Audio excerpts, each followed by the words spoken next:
Hi friends, welcome to my YouTube channel Uma unique trends. నేను మీ ఉమాని. ఈరోజు మనం ఫరక్కాలోని ఇండోర్ స్టేడియంలో షటిల్ ఆడటానికి వెళ్ళాము. చాలా రోజుల నుంచి ప్రాక్టీస్ పోయింది. పిల్లలు మాత్రం రెగ్యులర్ ప్రాక్టీస్తో చక్కగా ఆడారు. ఇక వంట విషయానికి వస్తే కోడో మిల్లెట్ ఉల్లి పెసరట్టు చేశాను. కోడో మిల్లెట్ని తెలుగులో ఆరికలు అంటారు. అదే హిందీలో అయితే కోదార, వరగు, బెంగాలీలో కోడాన్ అంటారనమాట. ఇది టేస్ట్ వైజ్ వగరుగా కొంచెం చేదుగా ఉంటుందన్నమాట. కానీ పెసరట్టు చేస్తే చాలా ఎమ్మి టేస్టీగా ఉందండి. మామూలు పెసరట్టు బియ్యంతో చేసిన దానికంటే ఎంతో బాగుంది. మీరు ట్రై చేసి చూడండి.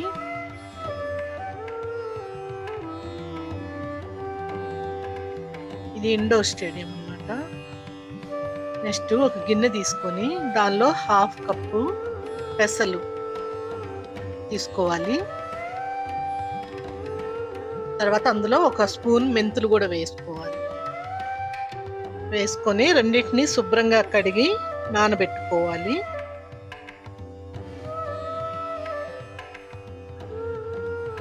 పెసరపప్పు కంటే పెసలు చాలా హెల్దీ అండి. ఇంకా మీకు వీలుంటే మొలకలు కూడా కట్టించుకొని చేసుకోవచ్చు. అప్పుడు దాని ప్రాపర్టీస్ ఇంకా ఇంప్రూవ్ అవుతాయి, డబుల్ అవుతాయి అన్నమాట, హెల్దీ ప్రాపర్టీస్. ఇంకో గిన్నెలో మనం ఈ కోడో మిల్లెట్ని తీసుకొని శుభ్రంగా కడుక్కోవాలన్నమాట. దీనిలో మురికి ఉంటుంది కాబట్టి 2-3 సార్లు కడగండి. నేను ఫ్రెష్గానే తెప్పించాను, కానీ సీల్ డబ్బాలోనే పురుగులు లైట్గా కనిపించాయి. అందుకని 3 సార్లు కడిగాను. మీరు చూసి దాన్ని బట్టి మురికి లేకపోతే ఒకసారి కడిగి ఉంచితే సరిపోతుంది. ఇవన్నీ ఓవర్ నైట్ నానబెట్టుకోవాలి. నానిన తర్వాత నెక్స్ట్ డే మార్నింగ్ వీటిని మిక్సీ వేసుకోవాలి. మిక్సీ వేసేటప్పుడు అందులో అల్లం ముక్కలు, పచ్చిమిరపకాయలు, జీలకర్ర వేసి మిక్సీ బట్టి సాయంత్రం దాకా ఫెర్మెంటేషన్ కోసం పెట్టుకోవాలి. సాయంత్రం ఫెర్మెంట్ అయిన దాన్ని తీసుకొని బాగా కలిపి అప్పుడు మనం పెసరట్టు వేసుకుంటాం అన్నమాట.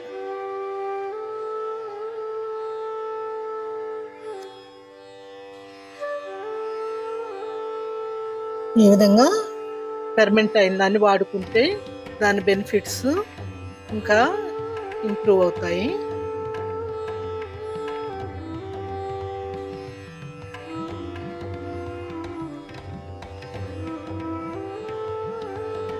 దీన్ని నెయ్యి వేసిన ప్యాన్ మీద వేసి చక్కగా దోశ వేసుకుని దాని మీద ఉల్లిపాయలు, ఇంకా కావాలంటే క్యారెట్ అవన్నీ వేసుకొని దోశ చేసుకోవచ్చు. పెసరపప్పు వేస్తే అది పల్చగా వస్తుంది, కానీ దానికంటే దీని టేస్ట్ చాలా బాగుంటుందన్నమాట. నేను పిండిలో పచ్చిమిరపకాయలు, అల్లం అవన్నీ వేసాను కాబట్టి ఇప్పుడు దోశ మీద వేయలేదు. మీరు కావాలంటే దీని మీద కూడా ఇంకొంచెం సన్నగా తరిగిన పచ్చిమిరపకాయలు, అల్లం ముక్కలు వేసుకోవచ్చు. ఇంకా హెల్తీగా కావాలంటే క్యారెట్, సన్నగా బీన్స్, ఆకుకూరలు అలాంటివి కూడా తరుక్కొని మీరు చేసుకోవచ్చు అన్నమాట.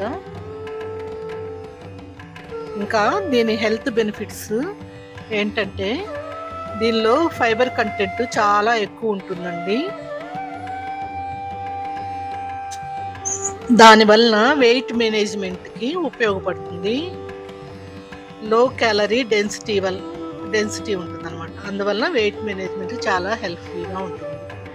నెక్స్ట్ షుగర్ వాళ్ళకి యూస్ఫుల్ అండి.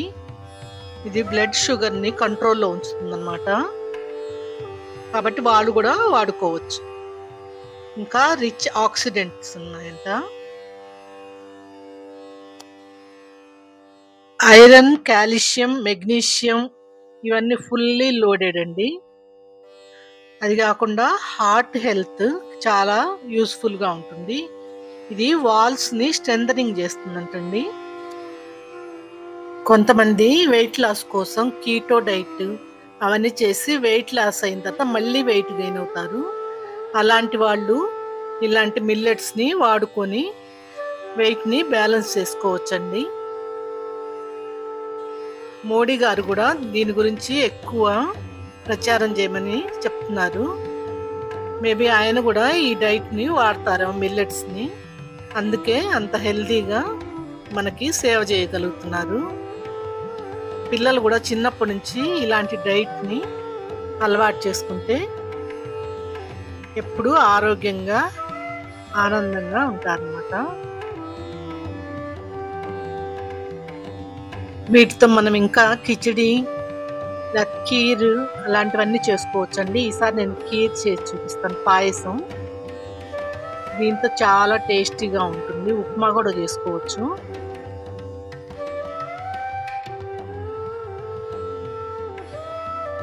ఈ పెసరట్లో మనం కాంబినేషను అల్లము పచ్చడి చేసుకోవచ్చండి. అల్లం పచ్చడిలో అల్లం తీసుకొని మిరపకాయలు, ఉప్పు, ఆమ్చూర్ పౌడరు, ఇంకా కొంచెం బెల్లం వేసి చేసుకున్నారంటే దీని కాంబినేషన్ అదిరిపోతుందండి. నేను దీన్ని నెయ్యితో చేస్తున్నాను. మీరు కావాలంటే నూనె ఏదైనా వేసుకోవచ్చు. ఆయిల్స్ కూడా మీరు గానుగ పట్టినవి వాడితే మంచిదండి. మనకు వీరమణ మాచినేని గారు చెప్పారు కదా, అలా గానుగ పట్టిన నూనెలు వాడితే మనకి ఎటువంటి హెల్త్ ప్రాబ్లమ్స్ ఉండవు. ఇది వేగాన్స్ వాళ్ళు కూడా వాడుకోవచ్చు అన్నమాట.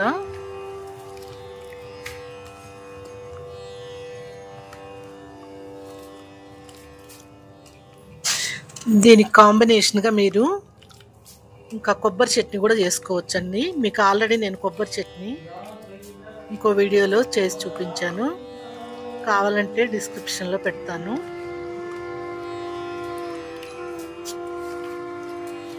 నేను ఈ మిల్లెట్స్ని మొలకెత్తించడానికి ట్రై చేశాను అనమాట, కానీ మొలక రాలేదు ఎందుకనో. దీనికంటే మనకి హోల్ గ్రెయిన్స్ వాళ్ళు అమ్మితే చాలా హెల్త్కి మంచిదన్నమాట. రియల్గా వర్క్ చేస్తాయి. కానీ ఇది మరి పొట్టు తీసి అమ్ముతున్నారో నాకు తెలియదు. నేను ట్రై చేశాను మొలకలు వస్తాయేమని, అవ్వలేదు. మనకి రెండో దోశ కూడా చక్కగా తయారైంది. ఇప్పుడు నూనె లేకుండా తినేవాళ్ళ కోసం ఒక దోశ తయారు చేస్తున్నాను చూడండి. కానీ నూనెలు కూడా బాడీకి అవసరమే.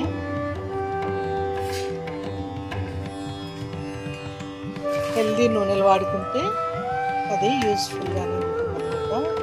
ఇప్పుడు నూనె అస్సలు వాడకుండా తినే పిల్లలు ఉంటారు కదా, ఎంగేజ్ వాళ్ళ కోసం ఈ దోశ చేస్తున్నాను. అది కాకుండా స్టఫ్డ్తో అది చేశాను కదా, ఇది స్టఫ్ లేకుండా దోశ ఎలా చేయాలి అని చూపిస్తున్నాను మీకు.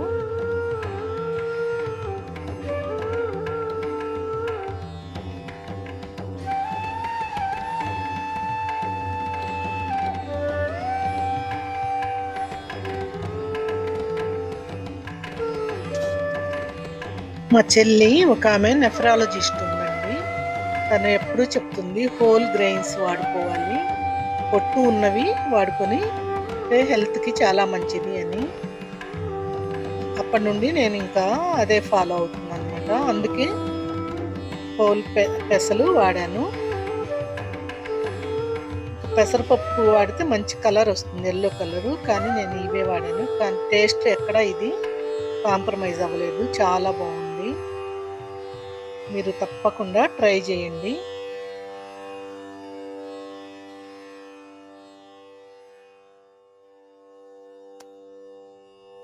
ఇందులో కావాలంటే మీరు రాగి పిండి, ఒక స్పూను బార్లీ అలాంటివి కూడా కలుపుకొని మిక్స్డ్గా చేసుకోవచ్చు.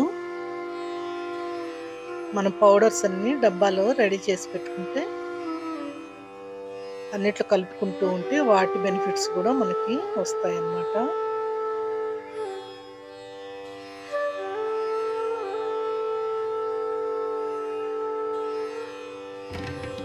ఇది రెండు వైపులా అలా తిరగేసుకొని వేసుకోవచ్చు. కానీ టేస్ట్ వైజ్ ఇది అంతా కొంచెం రుచి తక్కువగానే ఉంది. మీకు ఎలా చేసుకోవాలనుకుంటే అలా తయారు చేసుకొని తినండి.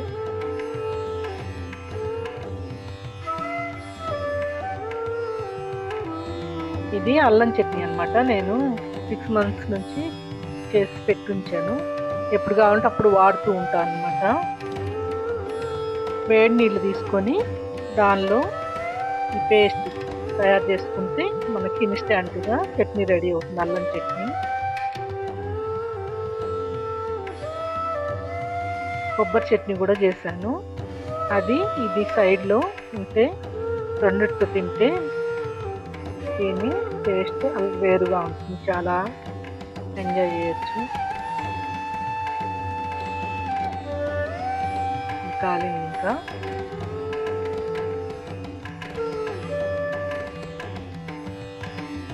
ఇది కొబ్బరి చట్నీ.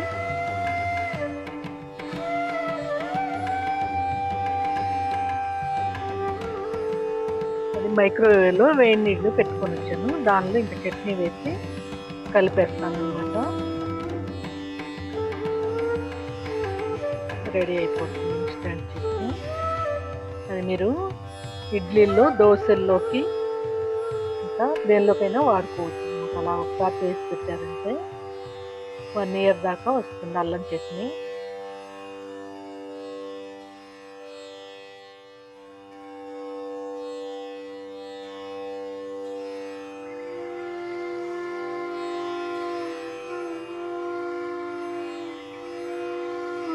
ఫ్రిడ్జ్లో పెట్టాం కదా, అందుకని కొంచెం గట్టిగా అయింది. వేడి నీళ్ళు కలిపిస్తే సరిపోతుంది. ఇంకా రెడీ అయిపోయింది.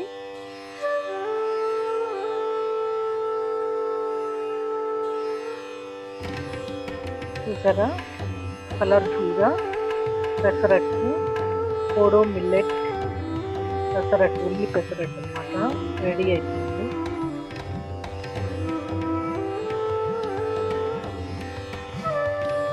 కొబ్బరి చట్నీ, అల్లం చట్నీతో పాటు ఎంజాయ్.